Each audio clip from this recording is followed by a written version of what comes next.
존경하고 사랑하는 우리 구독자 여러분 반갑습니다. 여러분의 천만 라디오 천혜자입니다. 또 이렇게 또 오후 늦은 시간에 또 여러분들과 소통의 시간을 갖게 돼서 영광으로 생각하고요. 천혜장이 또 여러분들을 위해서 또 재미있는 이야기를 한번 들려드릴게요. 편안하게 들어주시면 영광으로 생각하겠습니다. 항상 뭐 댓글 잘 달아주시는 분들이 항상 꾸준해. 눈팅하는 분들이 너무 많아. 우리 눈팅만 하고 살지 맙시다. 댓글도 달아주시고 좋아요도 눌러주시고요. 좀 힘이 되어 주신다면은 천회장한테 membership 가입해 주시면 영광으로 생각하겠습니다. 그래갖고 천회장도 틈틈이 글을 써가지고 한 6개월 이생된 그 찐팬들한테는 제가 어떻게든지 천회장이 쓴 그 책을 한 권 보내드리도록 하겠습니다. 거의 뭐 에세이집으로 쓸 것 같아요. 제가 글은 잘 못 씁니다. 못 쓰는데 한번 부단히 노력을 해보겠습니다. 요즘 보면은 우리가 경제활동을 하잖아. 경제활동 하는 사람들 중에 보면은 돈에 있어가지고 한 4가지 능력이 있다죠. 4가지 능력. 4가지 능력에 따라서 뭐 자산이 불어나기도 하고 늘어나기도 한다고 합니다. 보통. 이 중에 뭐 하나만 있는 사람도 있겠죠. 그리고 4가지 모두를 가지고 있는 사람이 있어. 4가지 모두. 이 능력은 뭐냐? 이 돈을 버는 능력이 있어. 이 돈을 버는 능력. 그리고 모으는 능력이 있어요. 모으는 능력이 있습니다. 모으는 능력, 돈을 버는 능력이 있고 모으는 거 있고, 그리고 또 우리가 유지하는 게 중요하죠. 유지하는 능력이 있습니다. 그리고 또가 뭐가 있느냐? 마지막 중요한 거지. 이 쓰는 능력, 이 돈을 쓰는 능력도 있다. 그래서 이 4가지 능력이 아주 중요한데, 이 돈을 버는 능력을 가진 사람은 이제 부자라고 우리가 보통 부르는데, 이 부자가 이 부를 유지하려면은 아까 제가 말한 것처럼 이 4가지 능력을 모두 갖추고 있어야 한답니다. 모두 갖추고 있어야 돼. 버는 능력, 모으는 능력, 유지하는 능력, 쓰는 능력을 다 가지고 있어야 돼. 이 능력 중에 하나라도 있으면은 부자가 될 수는 있어요, 여러분. 그러나 부를 계속 유지할 수는 없습니다. 그리고 이 능력은 각기 다른 능력이라고 보여주면 돼요. 그러니까 각기 다른 방식으로서 이제 배워야겠죠. 배워야 여러분들이 이제 늘 수가 있는 겁니다. 일단은 그 돈을 버는 능력을 가진 사람들은 우리 눈에 많이 보여요. 제 주변에도 많이 보이더라고요. 이 능력은 그 밖으로 드러나 보이죠. 보이기 때문에 쉽게 보이는 것 같습니다. 이 능력을 가진 사람들 대부분 보니까 약간 진취적이야. 사업에 약간 능통하고 세일즈를 잘하는 유능한 사람인데 낙천적이고 포기하지 않아서 그 사업가들 중에서 이런 사람이 많아요. 그 전문직에 종사하면서 성실하고 똑똑한 사람들도 이 능력이 있어요. 특히 그 사업가들 중에 보니까 이 능력만 유난히 뛰어난 사람이 많다는 거야. 유난히 뛰어난 사람이 많아. 하지만 또 이런 사람들 보면 상대적으로 뭐 다른 능력이 약간 부족해가지고 오히려 뭐 빚을 지거나 뭐 사기당하거나 뭐 부하 직원들이 막 횡령을 당해도 잘 모른답니다. 잘 몰라. 응? 이런 사람들이 가장 잘하는 말은 밖에 나가서 버는 것만 하면 좋겠다, 뭐 그런 이야기만 하죠. 회계적인 문제나 투자 세분 문제, 뭐 재무제표 읽고 이해하는 것들을 아주 힘들어 하다는 거예요. 상당히 힘들어 하더라.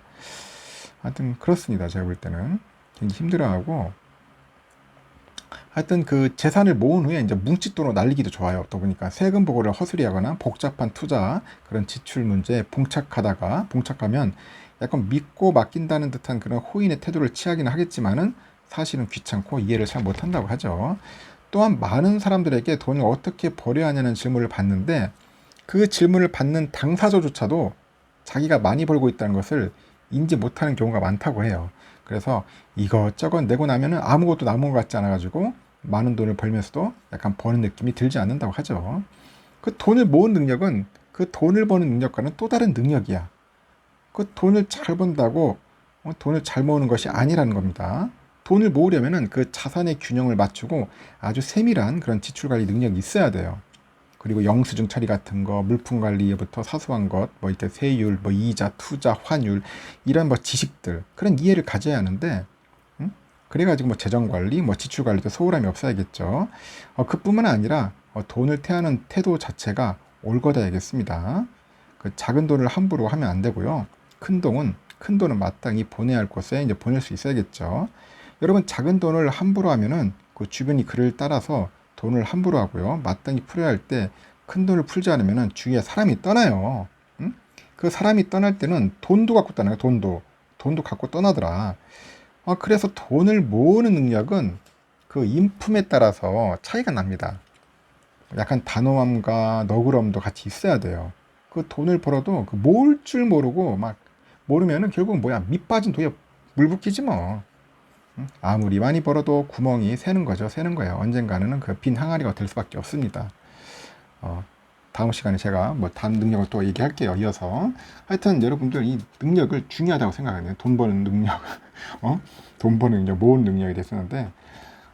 하여튼 지금 제가 볼 때는 뭐 요즘 그 버크셔죠. 그 버크셔 해서웨이 워렌 버핏 형님이 요즘 보니까 약세장에 무릎을 꿇었어. 완전. 이렇게 돈 잘 버는 형님이었는데 지금 보니까 2분기 투자만 벌써 69조랍니다. 69조. 와, 69조. 응? 오마하이 연인이죠. 오마하이 현인. 연인이 아니에요. 현인. 응? 칠갑산이 현인이 되었는데. 하여튼 오마하이 현이라는 그런 각종 수식어를 달고 있는 우리 버핏 형님도 약세장에서는 약간 용 빼는 저주를 발휘하지 못했다고 합니다. 애플하고 그 아메리칸 익스프레스 그리고 뱅크 오브 아메리카 등 주력 투자 기업 주가가 줄줄이 하락하다 보니까 기록적인 손실을 내고 있다고 합니다.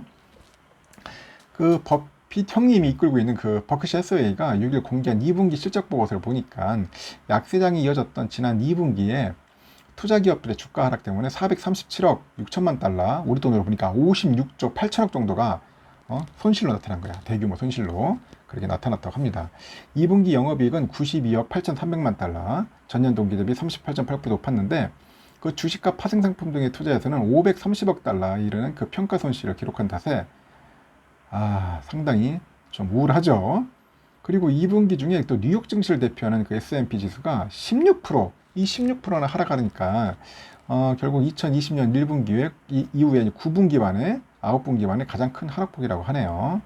그 회사의 손실이 한 437억 6천만 달러인데 클래스 A 주식을 기준으로 해보니까 한 주당 손실이 한 29,750달러예요. 29,754달러.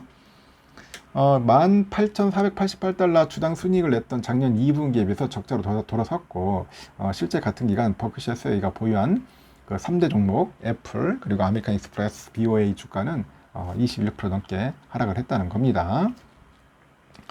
이 같은 그런 실적 부진이 돼서 그 버크셔 측이 뭐라고 하냐, 그 단기적인 분기 실적 변동에 연연할 필요가 없다. 그리고 버크셔가 그 어떤 특정 분기에 있었던 투자 이익이나 손실 규모는 대개 의미 없다고 그렇게 이야기를 해요. 특히 특정 분기의 그 주당 수익이나 손순실 같은 그런 숫자는 그 회계에 대한 이해가 부족한 그런 투자자들에게 잘못된 오해를 불러일으킬 수 있다고 그렇게 언급도 합니다. 다만 버크셔가 2분기 중 주가 하락에도 저가 매수에는 소극적이었던 것 같아요. 좀 많이 안 샀더라고 보니까. 그래서 2분기 주식 순매수 규모가 38억 달러 정도밖에 안 돼요. 한 5조 정도. 5조인데도 작다고 하죠. 여기서는. 이로 인해서 2분기 말에 현금 보유액이 얼마냐? 1,054억 달러야. 1분기 말 기준에 했을 1,060달러였거든요. 1,060억 달러에 쓰니까 거의 변동성이 별로 없는 거죠. 이에 블룸버그에서도 버핏이 주가가 쌀 때 주식을 사라는 그 저가 매수 그런 의견을 따르긴 했지만은 주식 매수는 그리 적극적이지 않았다. 요번엔 적극적이지 않았다고 합니다. 버크셔 주가도 2분기 중에 22%나 빠졌어요. 20% 하락했지만 자사주 매입도 10억 달러밖에 안 돼요. 앞선 1분기 32억 달러의 3분의 1 수준밖에 안 된다. 그나마 그 미국의 대형 석유회사 옥시덴탈 페트롤리움 주식을 3월 이후부터 꾸준히 사들여가지고 현재 19.4%까지 지분을 늘렸다고 하네요. 이게 가장 적극적인 투자였어. 그 옥시덴탈은 국제유가 상승 덕에 올 들어서 주가가 2배 이상 급등을 해가지고 S&P 지수 편입 기업 중 최상위급이에요. 최상위급의 주가 수익률을 보이고 있고 버크셔가 2020에서 21년 2년간 주식시장에서 약 160억 달러의 순매도를 보였는데 올 들어 지금까지 450억 달러 순매수고 있다면서 2분기에는 한 38억 달러 순매수 규모가 줄긴 했어도 이 같은 저가 매수는 더 이어지지 않겠나 그렇게 보는 것 같습니다. 그 한편에 투자회사죠. 투자회사 에드워드 존스 얘들이 그러는데 버크셔가 2분기에 손실을 냈지만은 이번 실적은 이 회사의 회복력을 보여준다. 그 시장 금리의 상승과 인플레이션 압박에도 주요 사업 부분들이 좋은 성과를 냈다고 하는데 제가 봐도 뭐 버크셔는 잘할 것 같아요. 버크셔는 잘할 것 같습니다.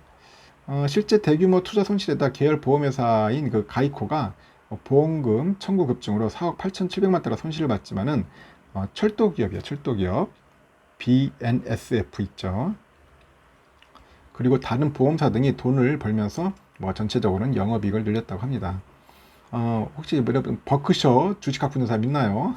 버크셔 주식 한 주에 보통 3억씩 하는 주식이었는데 클래스 A가 B가 있는데 A하고 B가 있죠. 하여튼 대단한 그 기업입니다. 버크셔.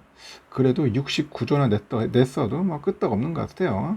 앞으로 잘할 것 같아. 잘 버티겠죠. 우리 존보 형님인데 우리 존보 형님, 반만 따라하자. 존보 형님 반만 따라하면 여러분들 다 성공할 수 있을 것 같아. 저도 우리 롤모델로, 장투의 롤모델로 존보 형님처럼 한번 끝까지 한번 견뎌보도록 하겠습니다. 이런 또 소식이 있어서 알려드리는 건데 그렇게 걱정할 건 아닌 것 같아요. 이런 기업들은 또 벌다 또 손실 나다가 또 벌겠죠. 일단 여기까지 하겠습니다.